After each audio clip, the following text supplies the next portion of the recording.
आता ठेविले अनंते तैसेची राहावे आणि चित्ती असू द्यावे समाधान. कसं राव माहिती का? हे कोणी दिवशी पैसोनी हातीवर, कोणी दिवशी पालखी सुभेदार, कोणी दिवशी पायाचा चाकर, चालत राहावे चालत राहावे देव ठेविला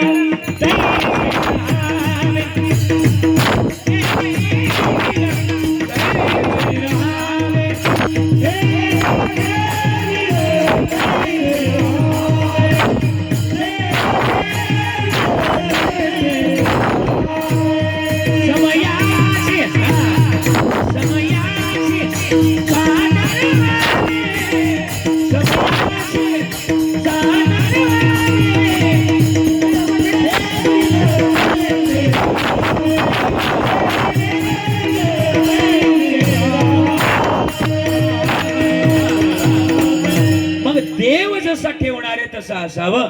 महाराज म्हणले चित्ती असू द्यावी समाधान. पण समाधान मिळतं कशानं सांगू आई?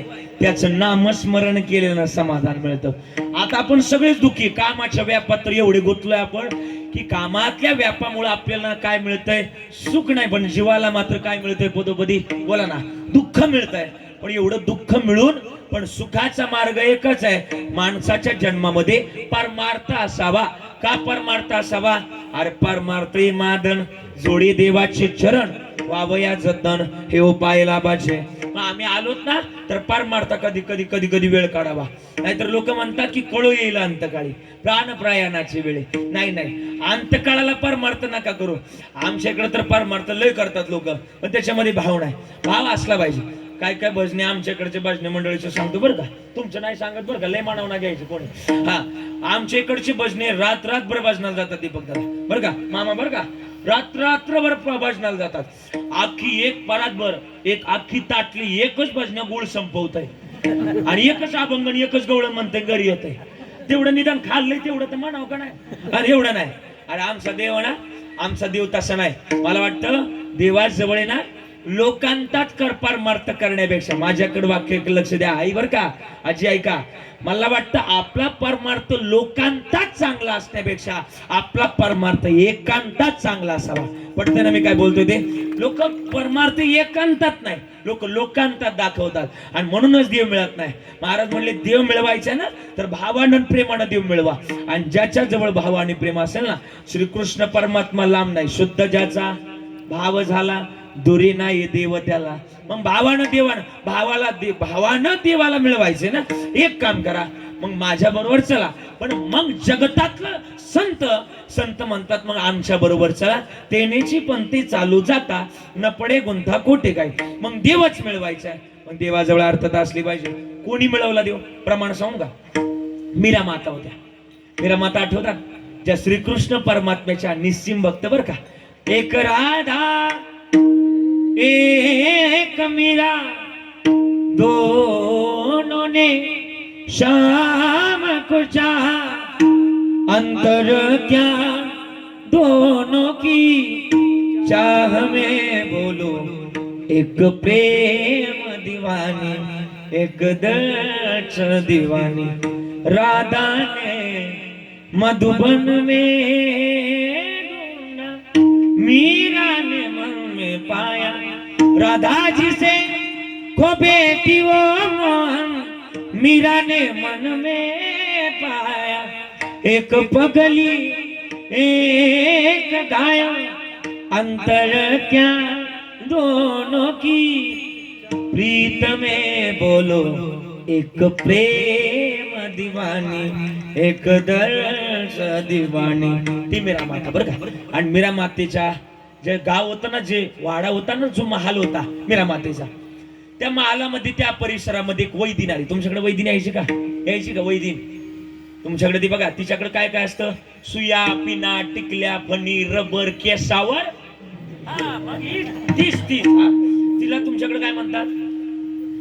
तिच्याकडे काय म्हणतात? हा, कासरीन का काय म्हणत नाही, मोठ्यानं बोला. काय म्हणतात तुमच्याकडे तिला? कासरीन. हा, कासरीन आली. आणि कासरीन आल्यानंतर तिच्या बरोबर एक 20 वर्षाचं पोरग होत, 20 वर्षाचं पोरग. आणि दोघही जण व्यापार करत करत आले. कशा माहिती का? गॅस सुया पिना टिकल्या पाणी रबर गॅसावर. बस बस एवढाच एवढाच. तुम्ही तर वाजवायला लागले डायरेक्ट, म्हणजे कॅश तिकडून व्हिडिओ चालू आहे, गोळ करताल सगळा. हा हा. आणि मग ते सुया पिना टिकल्या पाणी रबर सगळं तिच्याकडे होतं. आणि त्या वैदिनी बरोबर एक 20 वर्षाचं, म्हणजे त्या कासारीन बरोबर 20 वर्षाचं पोरग होतं. दोघे जण व्यापार करत करत चालले होते. आणि मीरा मातेच्या वाड्यावर महालावर आले. हे ऐश्वर्य संपन्न श्रेय आपल्याकडून काय घेणार म्हणून डोक्यावरची ती पाटी खाली उतरवली. त्याच्यामध्ये सगळं काय होतं ना ते खाली उतरवलं. आणि मीरा मातेला हात मारले. ए माय, काहीतरी खायला मिळाला तर दे ग माय. मीरा माता होत्या. एका भांड्यामध्ये थोडासा भात घेतला आणि खाली महालाच्या पायऱ्या उतरायला लागल्या. आणि महालाच्या पायऱ्या उतरत असताना वैदीने त्या कासारीन बाई बरोबर एक 20 वर्षाचं पोरग होतं. पण त्या 20 वर्षाच्या पोरानं मीरा मातेला पाहिलं आणि त्या आईला म्हणायला लागलं, ए आई, ए माँ, शादी करूंगा तो उसके साथच करूंगा, नाही तर म्हणायला लागलं ते. आई म्हटली, बाळा आपण इथं वेगळ्या कारणाला आलो. आपल्याला जर तिला जर ती आपलं जर कारण जर कळालं तर ती आपल्याला मारून टाकेल. काही पण बोलू नकोस. नाही आई, मला लग्न केलं तर तिच्याशी करायचं. दोघांमध्ये कुजबुज व्हायला लागली. आणि मीरा माता जवळ आली. ती भात होता तो त्या झोळीमध्ये टाकला आणि विचारलं, आपका बेटा कुछ कह रहा था? हे म्हटले, कुछ नाही. सांगितलं तर मारावं लागेल. कुछ नाही. ऐसा कुछ हुआ नहीं तो बताओगे क्या? हे म्हणले. मीरा माता म्हणले, सांगावं लागेल. नाही सांगितलं तर हत्तीच्या पायाखाली देईल. आपल्या मराठी भाषेत एक म्हण आहे, इकडून आड तिकडून वीर. असं सांगितलं तरी मरा आणि तसं सांगितलं तरी मरा. मीरा माता म्हणली, काय आहे? वैदिन म्हटली, माझं पोरग म्हणतोय लग्न केलं तर तुमच्याशी करायचं. मीरा माता म्हणले, नाही कोण म्हणतोय, मला मंजूर आहे. मंजूर आहे म्हटल्यानंतर पोरग आईवर धावलं. वाई ना माग आईवर धावलं. आईला धावलं आणि पोरग पुढं आलं. कधी करायचंय लग्न? मीरा माता म्हणल्या, उतावळं होऊ नका. आपल्याकडे एक म्हणे आणखी, उतावळा असू द्या असू द्या असू द्या. हा.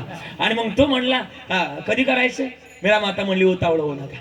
माझी गाठ आहे. हा जो समोर ओटा दिसतोय ना, या ओट्यावर तुम्ही उभं राहायचं आणि माझ्या श्रीकृष्णाचं, माझ्या राधा राणीचं भजन करायचं. 8 दिवस भजन करायचं. 9व्या दिवशी मी स्वतः येईल, तुमच्याशी लग्न करून तुम्हाला घेऊन जाईल. पोरग इथून देत होतं. पोरग उभं राहिलं, भजन चालू केलं. माझ्या मागे म्हणणार तुम्ही भजन ते म्हणणार का? म्हणणार का? मोठ्यानं म्हणा. चला. हा चला म्हणत चालायचं. म्हणायचं. आता फक्त 2-4 टाळ वाजतील. एक गोड पकवास गुपकी मध्ये वाजायचं. चालेल. श्री कृष्ण गोविंद हरे मुरारी, हे नाथ नारायण वासुदेव.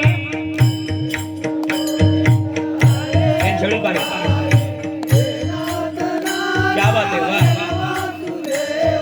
श्री कृष्ण गोविंद हरे मुरारी, हे नाथ नारायण वासुदेव. पहिला मंडळ आवाज आला पाहिजे. हे नाथ नारायण वासुदेव.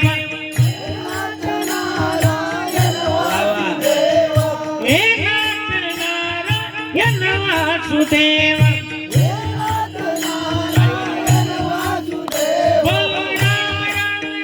सीता राम राम राम, राजा राम राम राम, सीता राम राम राम.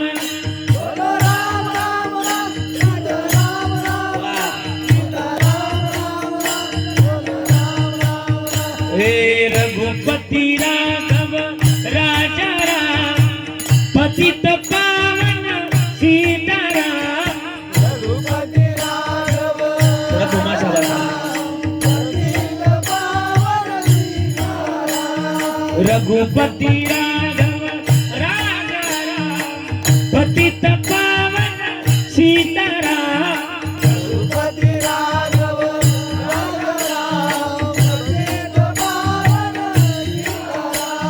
नारायण नारायण श्रीमन नारायण नारायण नारायण नारायण नारायण श्रीमन भजन नारायण नारायण नारायण.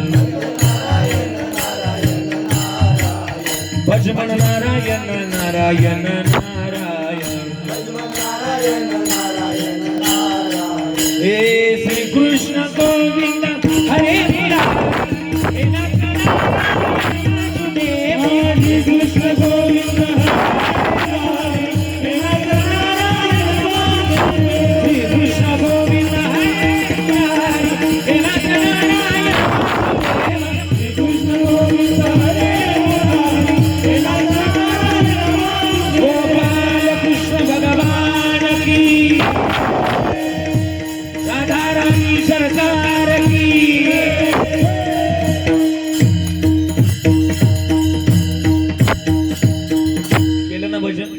पोरानं भजन चालू केलं, सगळे भजन म्हणले.